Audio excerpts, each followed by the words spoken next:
Os Salmos 23, explicado de maneira terapêutica. O que os Salmos 23 da Bíblia Sagrada Cristã e da Bíblia do Antigo Testamento, a Tanar judaica, tem a nos dizer sobre as questões terapêuticas, sobre como que a gente pode aprender com ele para nos ajudar a curar a nossa vida, para nos ajudar a caminhar numa vida mais saudável e mais plena. É isso que eu quero conversar com vocês. Há muito tempo eu quis fazer esse material para poder postar aqui para vocês, e agora chegou o dia.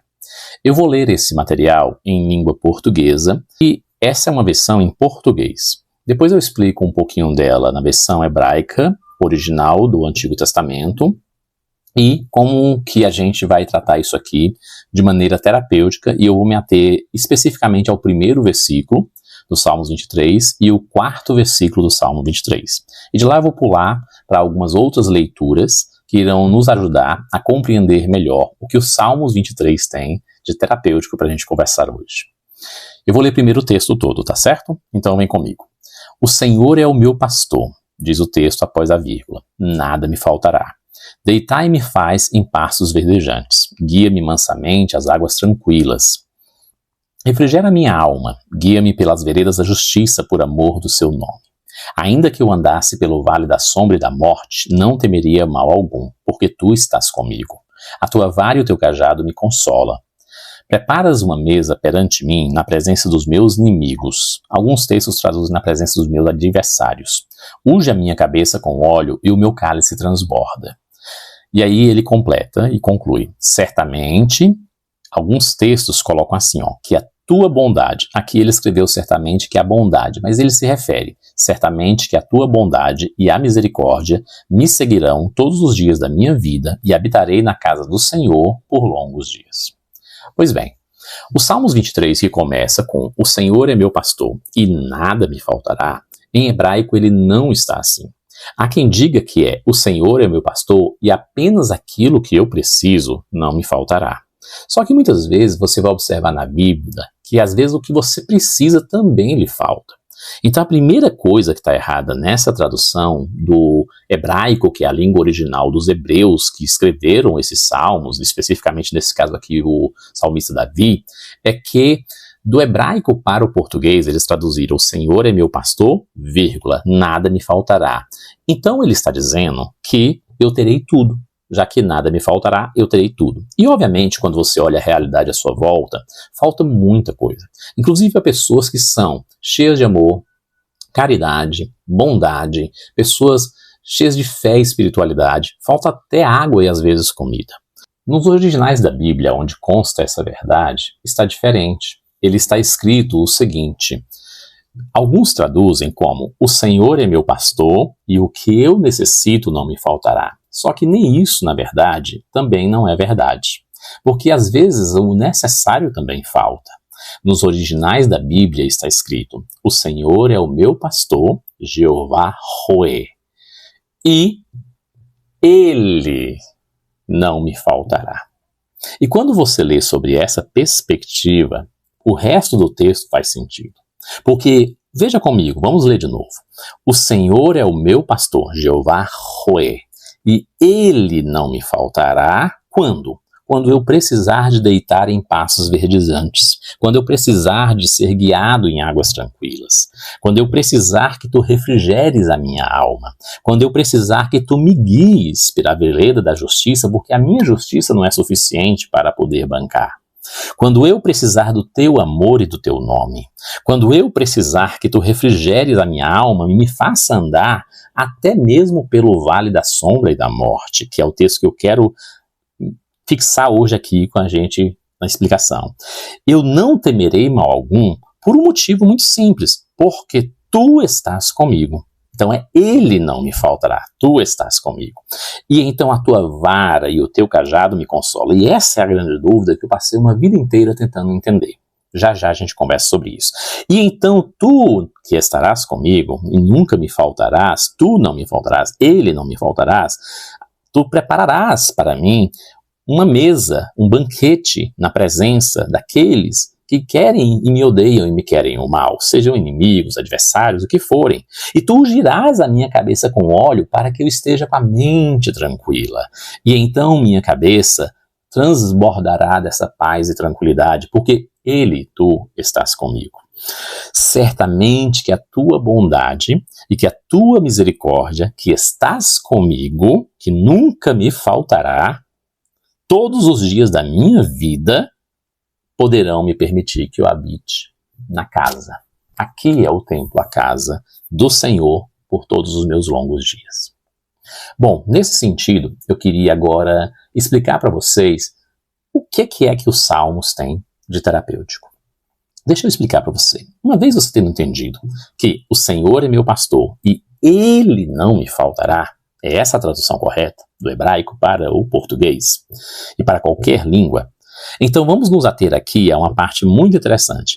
Ainda que eu andasse pelo vale da sombra e da morte, não temeria mal algum, porque tu estás comigo. E a tua vara, olha que interessante isso, e o teu cajado me consolam. Só que aqui tem uma questão muito interessante. A primeira questão que está aqui é o seguinte, é que há um vale da sombra e da morte. E eu me perguntei por muito tempo, antes de estudar arqueologia e história bíblica, onde seria esse vale da sombra e da morte? E mesmo depois de ter me graduado em teologia e filosofia, eu me perguntava o que era esse vale da sombra e da morte. E passados anos estudando, eu percebi que o Vale da Sombra e da Morte, ele é um caminho bem estreito que tem, que vai de um monte ao outro, onde as ovelhas geralmente passam, e é uma rota de passagem onde os pastores usam muito para poder levar as suas ovelhas para pastos, para lugares de abrigo e etc.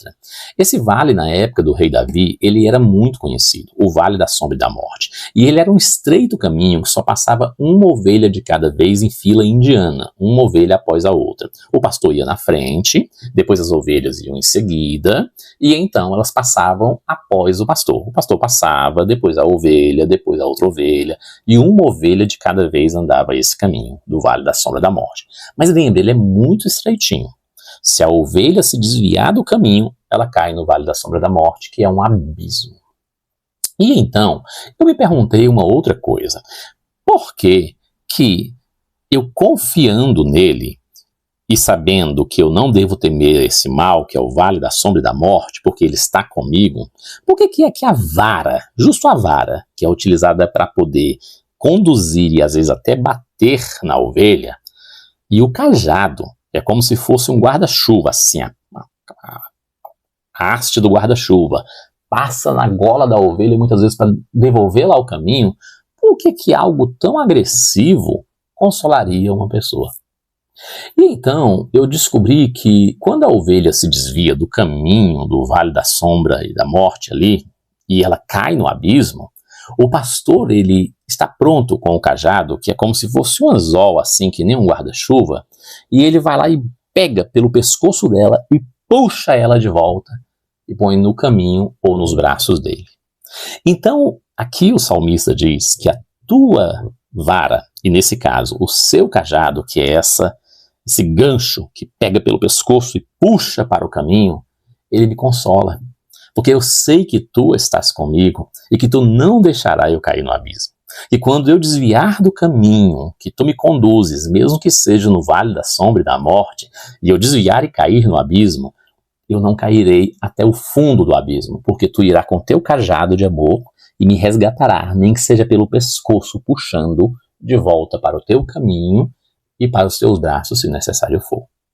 Então, por isso eu confio, por isso eu não temo mal algum, porque tu estás comigo. Mas tem um detalhe aqui que eu quero ainda ir mais profundo com você.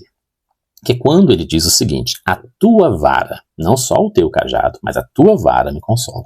E aqui tem um grande problema, porque a vara ela é utilizada para ir batendo nas ovelhas, para guiar elas pelos caminhos.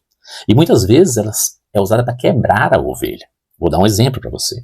Numa expedição, um pastor estava com algumas ovelhas ali em Israel. E aí então, um grupo de turistas foi e disse para o guia, A gente pode tirar as fotos com as ovelhas, que nem eu, por exemplo, lá no Chile, tirando foto com as lhamas, né? A gente foi levado para uma fazenda que tinha muitas lhamas, e aí tiramos fotos e brincamos com as lhamas, e a gente se aproximava delas e fazia sorrisos, e eu tirei uma selfie com uma lhama baby. Assim os turistas fizeram em Israel. Eles em Israel estavam ali, e tinha um pastor de ovelhas, com umas ovelhinhas lindas, elas são lindas, dóceis, elas gostam de andar juntinhas, e aí os turistas foram lá tirar fotos com essas ovelhas. E aconteceu que nessa hora que os turistas estavam lá, do ladinho das ovelhas, e tirando fotos, e tirando fotos, aconteceu uma coisa interessante. Do nada, o pastor dessas ovelhas, que era um homem simples, um beduíno, alguém que estava ali, ele pegou uma dessas ovelhas no braço e pá! Com a vara quebrou a pata dessa ovelha. E imediatamente, por incrível que pareça, ele pôs a ovelha no colo e pegou a pata da ovelha e começou a enfaixar para consertar essa pata.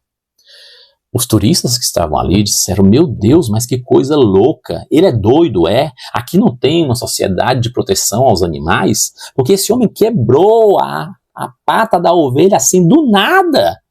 E o mais nonsense, sem nenhum sentido, pegou a ovelha que ele acabou de quebrar a pata e está enfaixando a pata dela. O que está acontecendo aqui?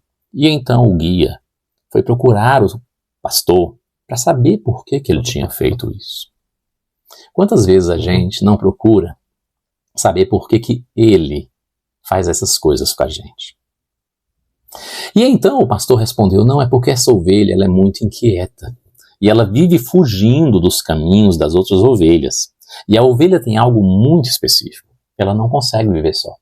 Se ela estiver sozinha, perdida, ela não bebe água, ela não se alimenta, ela não consegue se cuidar sozinha. Ela precisa estar em grupo. Assim como os seres humanos precisam dessa companhia gostosa, entendeu? De alguém que eles saibam que estão ali presente, nessa divindade, esse sagrado, esse divino, ou de um amigo, ou de alguém querido. As ovelhas também são assim, muito sensíveis, muito dóceis. E aconteceu que o pastor acrescentou, essa ovelha, ela é muito inquieta, muito agitada, muito ansiosa, muito cheia de medos, muito cheia de apreensões, e ela sai guiando para tudo quanto é canto, desesperada, hiperativa, tomando decisões desesperadas, baseadas no medo. Então, todas as vezes que ela foge do caminho, eu tenho que largar todas as outras ovelhas, correndo risco de um lobo, um animal, comê-las, para poder ir lá e procurar essa ovelha e resgatá-la.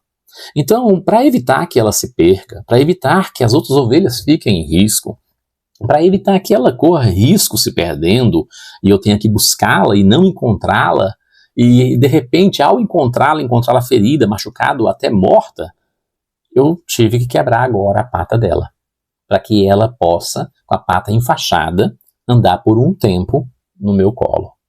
E depois, por um tempo, ela andar nos caminhos junto com as outras ovelhas no meu caminho. Esse texto ele é muito interessante, porque aqui está a resposta. Ainda que eu andasse pelo vale da sombra e da morte, não temeria mal algum, porque tu estás comigo. Ele não me faltará. O teu cajado me resgata quando eu saio do teu caminho. A tua vara também me consola, na certeza de que, quando não tiver consolo para as minhas dores, eu saberei que tu me quebrou, quantas vezes forem necessárias, para que eu me mantenha em teu caminho. E a pergunta que eu queria fazer para você é o seguinte: se você não crê em Deus e está ouvindo isso aqui, troca a palavra Deus pela palavra vida, porque você vai dizer bem assim, Deus não existe, eu nunca vi Deus. Como é que eu posso dizer que Deus existe? Mas se você trocar a palavra Deus pela palavra vida, você vai perceber que a vida está dentro de você e em volta de você. E você vai dizer, a vida existe. E você vai dizer, a vida é criadora, causa primeira criadora de todas as coisas, e por ela as coisas nascem e se subsistem e existem. E então você poderá perceber que talvez o que as religiões chamam de Deus seja só a vida imanente, manifesta, com a sua grande inteligência, presente em todos os lugares, causa primeira e criadora de todas as coisas, onipresente em todos os lugares ela está presente, seja em qualquer aspecto e forma, cheia de poder para criar tudo o que há no cosmos, portanto onipotente, ciente de todas as coisas a ponto de ela mesma equilibrar todas as coisas. E você poderá constatar a vida mesmo que você não crê em Deus. Substitua a palavra Deus por vida. Porque quem sabe o que as religiões chamam de vida, ou de Deus, seja só a vida que cria todas as coisas. E então você encontrará o seguinte: a minha pergunta para você: quantas vezes a vida vai ter que quebrar você para que você esteja no caminho que a vida está te chamando para ficar? Quantas vezes a vida vai ter que te quebrar, te colocar no colo por um tempo, te levar quebrado, e inclusive depois colocar você para caminhar devagar, desacelerado, desacelerada, menos inquieto, menos inquieta, menos agitada, mais confiante, para que a vida te ponha no lugar que ela quer que você esteja? Quantas vezes a vida vai ter que te quebrar para você aprender e entender qual o caminho que ela quer para você? Pensa nisso, porque é nisso que está a resposta de como que você pode encontrar a solução para as questões que você está enfrentando. Agora, presta atenção numa coisa que eu vou te contar. Olha que lindo esse texto que eu quero ler para você. Um autor muito interessante escreveu esse texto. E goste você dele ou não, concorde você com a teoria dele ou não, concorde você com a metodologia dele ou não, concorde você com o método dele ou não, se atente, esse é o único texto que ele escreveu. O restante dos textos que a gente tem nos livros dele foram palestras e workshops que ele fez e que as comunidades que seguia ele transformaram isso em livros e criaram teorias e metodologias. Então ele escreveu esse único texto, esse é o único texto que ele de fato pegou e escreveu. O resto foram coisas que as pessoas disseram que ele disse. Foram coisas que as pessoas colocaram nos livros a partir dos workshops dele, mas ele não escreveu nada. E se você concorda com as teorias dele ou não, isso é uma outra questão. Mas olha que interessante que esse texto aqui tem a ver com Salmos 23 e com a questão terapêutica que a gente tratou agora. A pergunta foi: quantas vezes a vida tem que quebrar você para te colocar no caminho que a vida quer? Olha o que ele diz sobre isso. A vida decepciona você até você parar de viver com ilusões e ver a realidade. A vida destrói todo o supérfluo até que só reste somente o importante. A vida não te deixa em paz até que deixe a culpa ir embora e aceite tudo como é. A vida te retira tudo o que você tem até que você pare de reclamar e comece a agradecer. A vida envia pessoas conflitantes para te curar, para deixar que você deixe de olhar para fora e comece a refletir o que você tem por dentro. A vida permite que você caia de novo e de novo até que você decida aprender a lição. A vida lhe tira do caminho e lhe apresenta encruzilhadas até que você pare de querer controlar tudo, você possa deixar fluir o rio da vida. A vida coloca inimigos na estrada até que você pare de reagir e aprenda a se proteger. A vida te assusta e te assustará quantas vezes for necessário, até que você perca o medo e recupere a fé.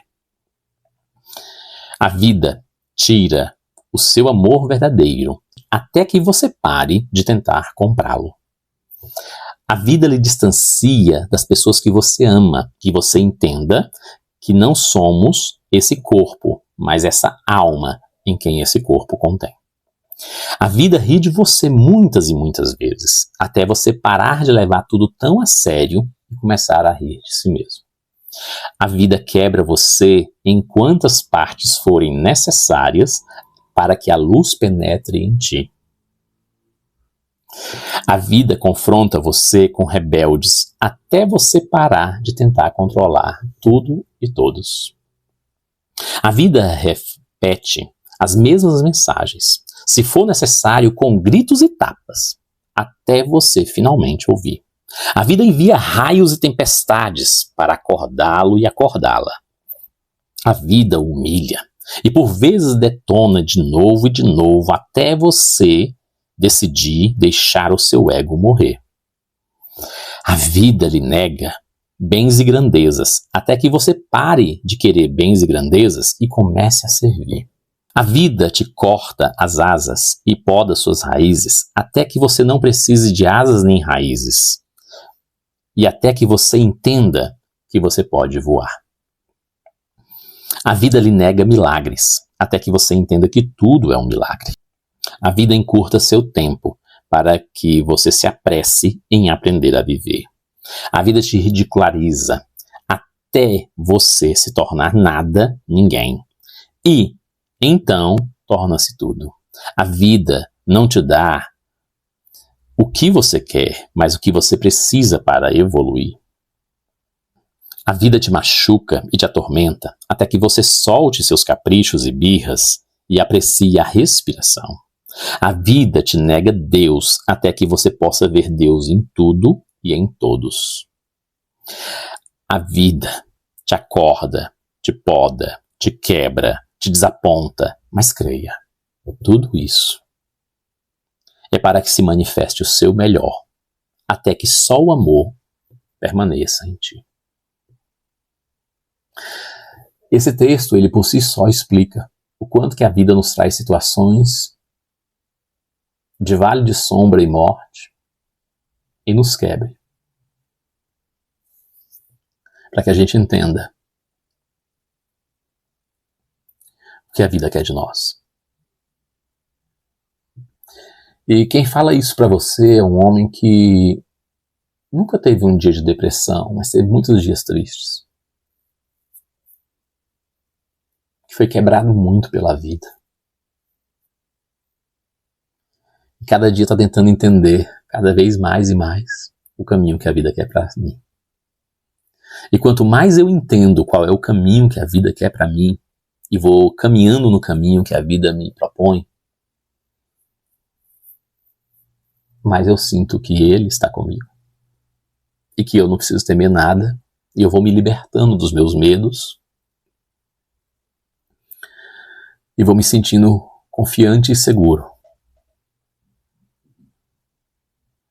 E quem te fala isso é alguém que passou por muita coisa, andou em muitos lugares, viajou para alguns lugares, conheceu muitas pessoas, ambientes, lugares, culturas, ouviu muita gente ao longo de 25 anos e atendeu mais de 10 mil pessoas ao longo desse tempo. E viu muita coisa na vida. E eu posso dizer para você que tudo isso aqui é uma verdade. Olha só o que ele diz aqui no final.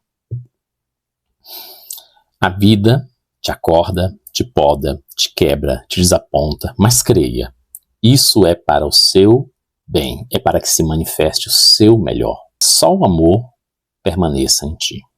Khalil Gibran traz aqui sobre o amor.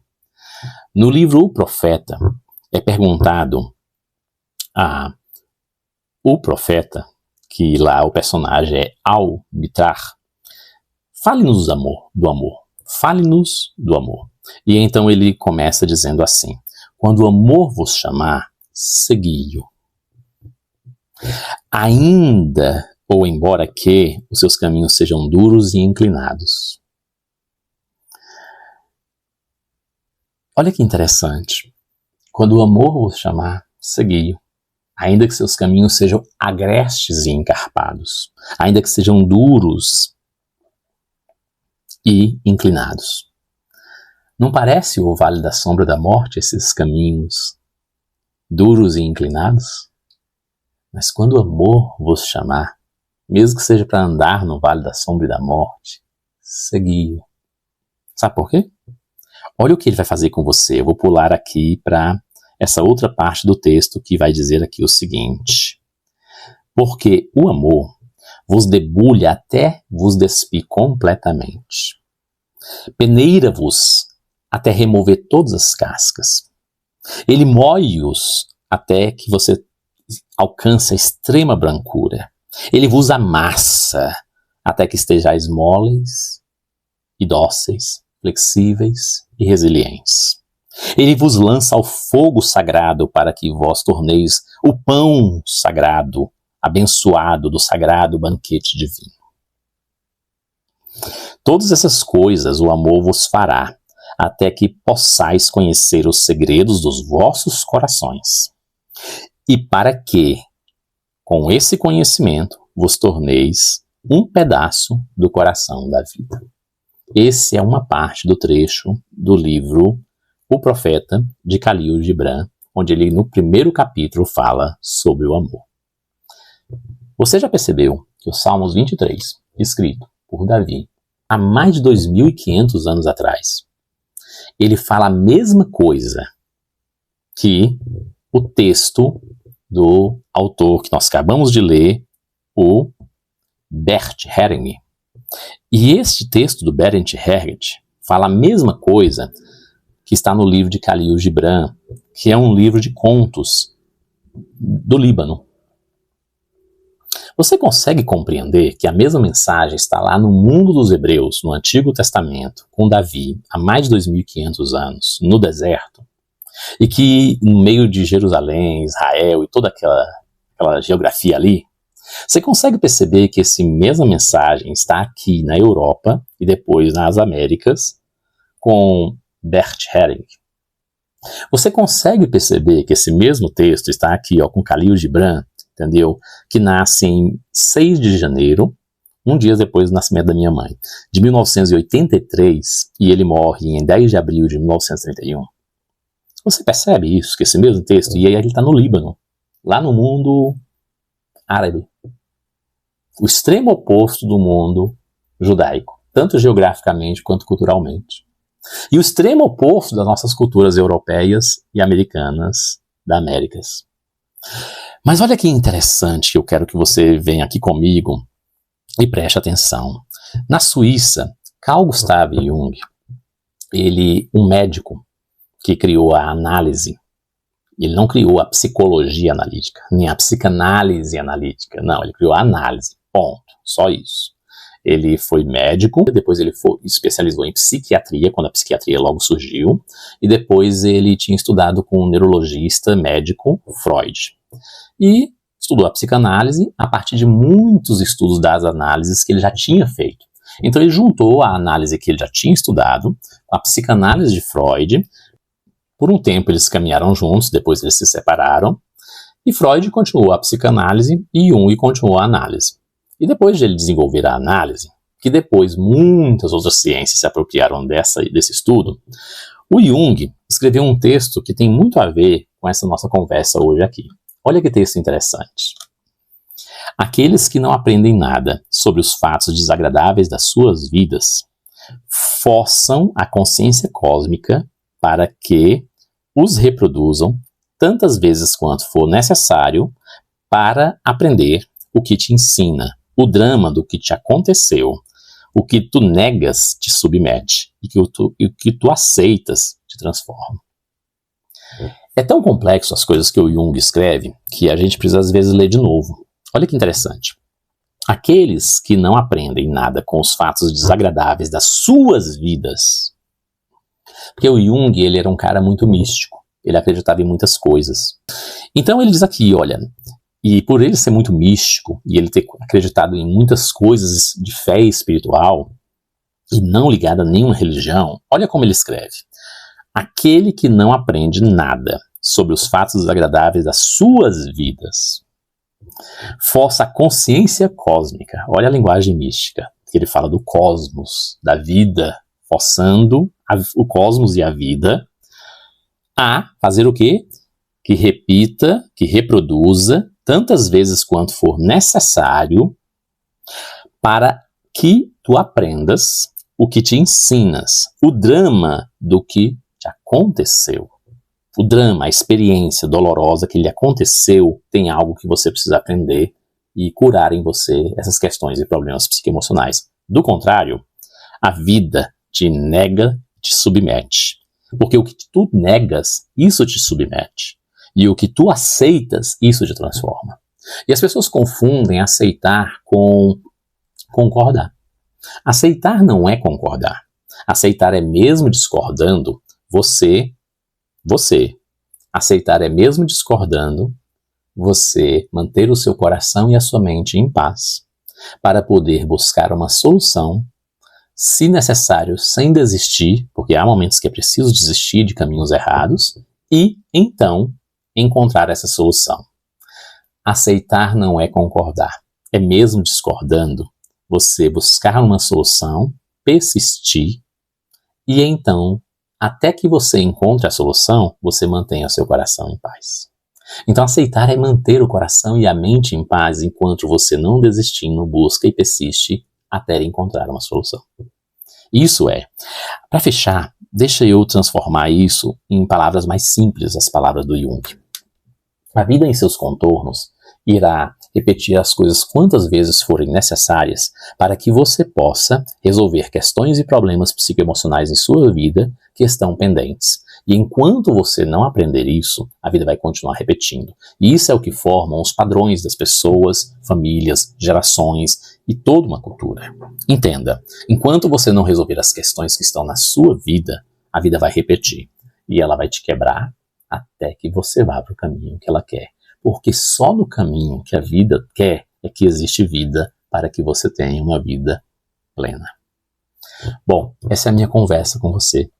Eu espero que você aqui possa ter refletido junto comigo nessas palavras, nessas mensagens, e que a gente possa se encontrar em breve. E se você tem entendido, eu quero resumir o que nós conversamos. Número 1. Quantas vezes a vida vai ter que quebrar você para você entrar no caminho onde a vida quer de você? E a sua pergunta é, e qual é o caminho que a vida quer de mim? Bom, esse é um caminho único, individual e pessoal que você precisa descobrir ao longo do caminho. E a psicoterapia é uma forma de você fazer isso. E a vida faz isso por amor, para que a luz da vida penetre sobre você. A vida faz isso para que você alcance a capacidade de se libertar das suas questões e problemas psicoemocionais e te conduza no caminho de plenitude. A vida faz isso porque ela de fato te ama, até que em você não sobre mais nada das dores e sofrimentos que você passou ao longo da sua vida, a não ser a lembrança, a história, mantendo o principal, a sua essência, o amor. Olha, eu espero ter a rica oportunidade de poder compartilhar as experiências da sua vida comigo e ajudar você, para que a vida possa ajudar a colocar você no caminho que ela quer. Então, se você tem dúvidas sobre o que a vida quer para você, entre em contato comigo. Eu estou aqui para te ajudar, tá bom? Até já!